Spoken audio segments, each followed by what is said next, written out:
धूप ऐसी जैसे आग बरस रही हो। सहारा रेगिस्तान में सूरज की तपिश इतनी तेज है कि लगता है मानो आसमान से आग की बारिश हो रही हो। यहाँ की गर्मी इंसान की हिम्मत को भी पिघला दे और रेत की हर लहर में छुपा है एक रहस्य। दिन के समय जब सूरज सिर पर होता है तो रेत की सतह से उठती गर्मी की लहरें हवा में तैरती हैं और दूर दूर तक सिर्फ सुनहरी रेत का समंदर दिखाई देता है। रेत फैली है जैसे समंदर हो, जितनी दूर नजर जाए बस रेत ही रेत।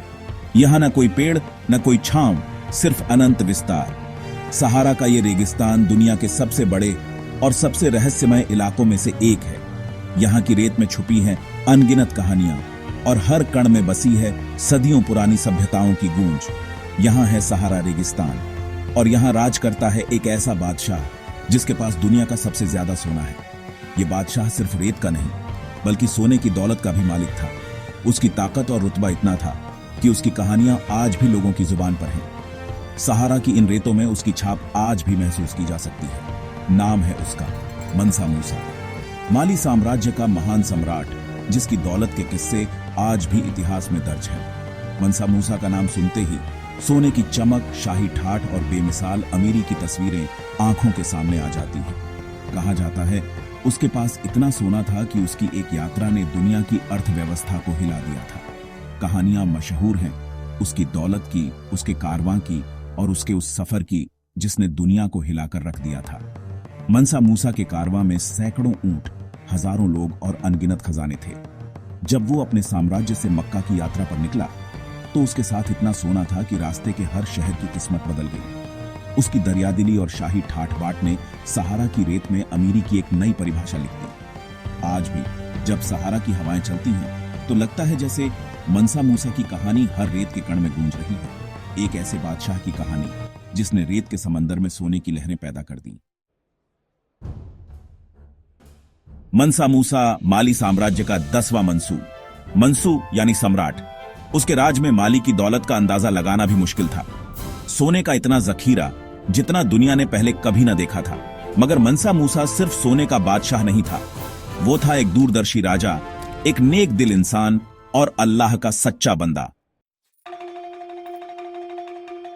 माली की दौलत का राज था सोना, मगर सिर्फ सोना ही नहीं, नमक, हाथी दांत और दूर दूर तक फैला कारोबार, ये सब था माली की ताकत।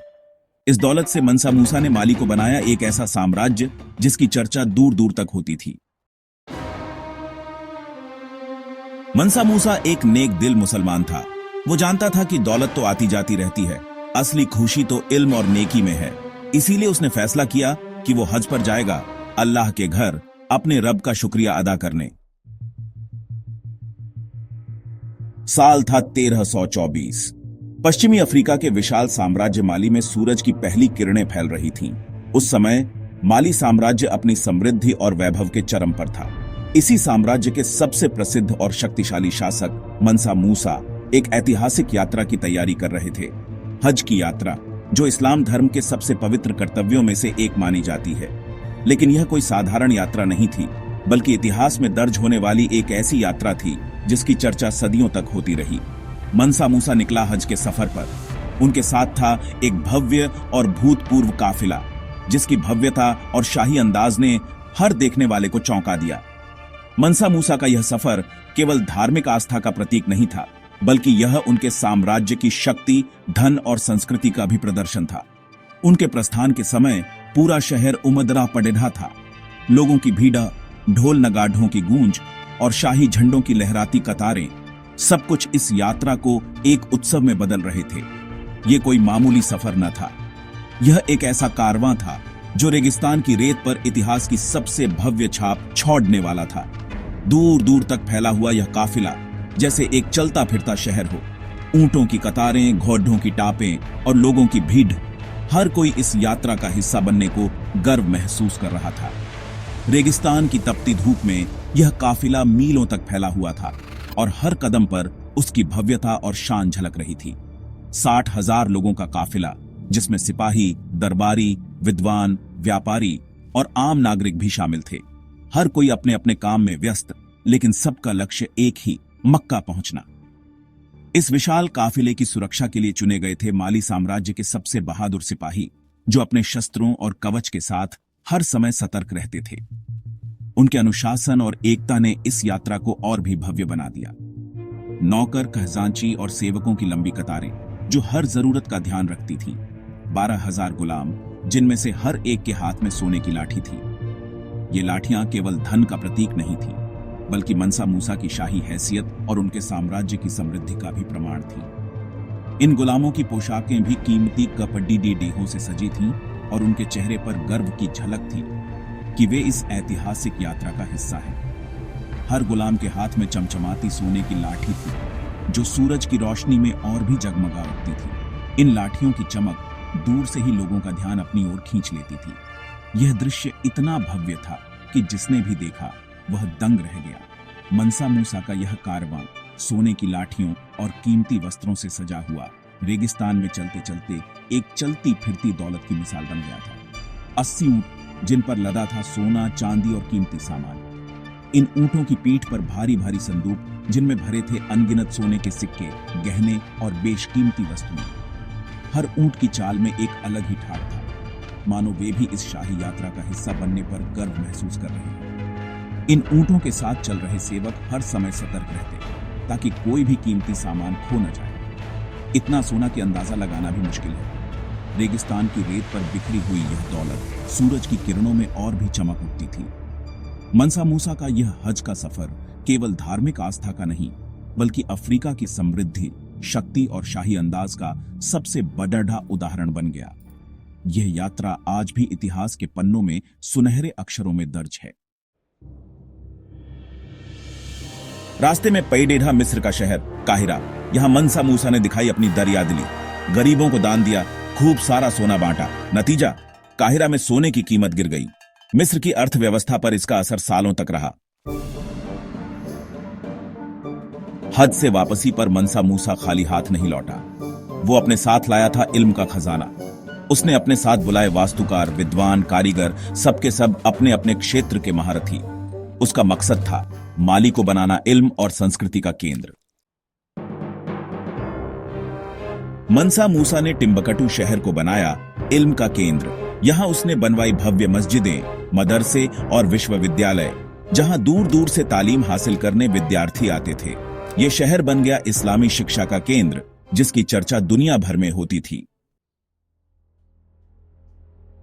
मनसा मूसा ने अपने शासनकाल में कई मस्जिदें, मदरसे और पुस्तकालय बनवाए।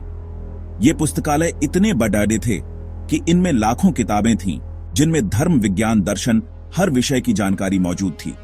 इन संस्थानों ने माली को बनाया ज्ञान और संस्कृति का गेअरआच। 1337 में मनसा मूसा का देहांत हो गया। उस दिन सिर्फ एक महान सम्राट ने ही दुनिया को अलविदा नहीं कहा, बल्कि एक युग का अंत भी हुआ। मनसा मूसा की मृत्यु के साथ माली साम्राज्य के इतिहास में एक स्वर्णिम अध्याय बंद हो गया, लेकिन उनकी विरासत, उनके विचार और उनके कार्य आज भी जीवित हैं। उनकी समाधि पर ढलती शाम की रोशनी जब पड़ती है तो ऐसा लगता है मानो इतिहास खुद उनके जीवन की गाथा दोहरा रहा हो, मगर उसकी कहानी अमर हो गई। मनसा मूसा का नाम आज भी इतिहास के पन्नों में सुनहरे अक्षरों में लिखा है। उनकी दानशीलता, न्यायप्रियता और दूरदर्शिता की मिसालें आज भी दी जाती हैं। उन्होंने न केवल अपने साम्राज्य को समृद्ध बनाया, बल्कि अफ्रीका की छवि को भी बदल दिया। उनकी यात्रा, उनके हज और उनके द्वारा बांटी गई दौलत की कहानियां आज भी लोगों को हैरान कर देती हैं। वो सिर्फ एक अमीर बादशाह नहीं था, बल्कि एक दूरदर्शी शासक, एक नेक इंसान और इल्म का पुजारी था। मनसा मूसा ने अपने शासनकाल में शिक्षा और ज्ञान को सबसे ऊपर रखा। उन्होंने टिम्बकटू और जेन के शहरों को ज्ञान के केंद्र में बदल दिया, जहां दूर दूर से विद्वान और छात्र आते थे। उनके दरबार में विद्वानों, कलाकारों और वैज्ञानिकों का सम्मान होता था। उन्होंने मस्जिदें, स्कूल और पुस्तकालय बनवाए, जिससे माली साम्राज्य अफ्रीका का सांस्कृतिक और बौद्धिक केंद्र बन गया। उसने दुनिया को दिखाया कि अफ्रीका सिर्फ रेगिस्तान और जंगल ही नहीं, बल्कि इल्म, संस्कृति और दौलत का भी गेअरआच है। मनसा मूसा के समय में टिम्बकटू का नाम विश्व के सबसे बड़े ज्ञान केंद्रों में लिया जाता था। यहाँ की लाइब्रेरी में हजारों किताबें थीं और यहाँ के बाजारों में दुनिया भर के व्यापारी आते थे। अफ्रीका की सांस्कृतिक विविधता, उसकी समृद्धि और उसकी सभ्यता को मनसा मूसा ने दुनिया के सामने उजागर किया। उसकी यह गाथा आज भी दुनिया को प्रेरित करती है। मनसा मूसा की विरासत आज भी अफ्रीका के युवाओं को अपने इतिहास पर गर्व करना सिखाती है। उनकी कहानी बताती है कि सच्चा नेतृत्व दौलत से नहीं, बल्कि ज्ञान, दया और दूरदर्शिता से बनता है। अफ्रीका का गौरव मनसा मूसा आज भी हर उस इंसान के दिल में जिंदा है जो अपने सपनों को साकार करने का हौसला रखता है।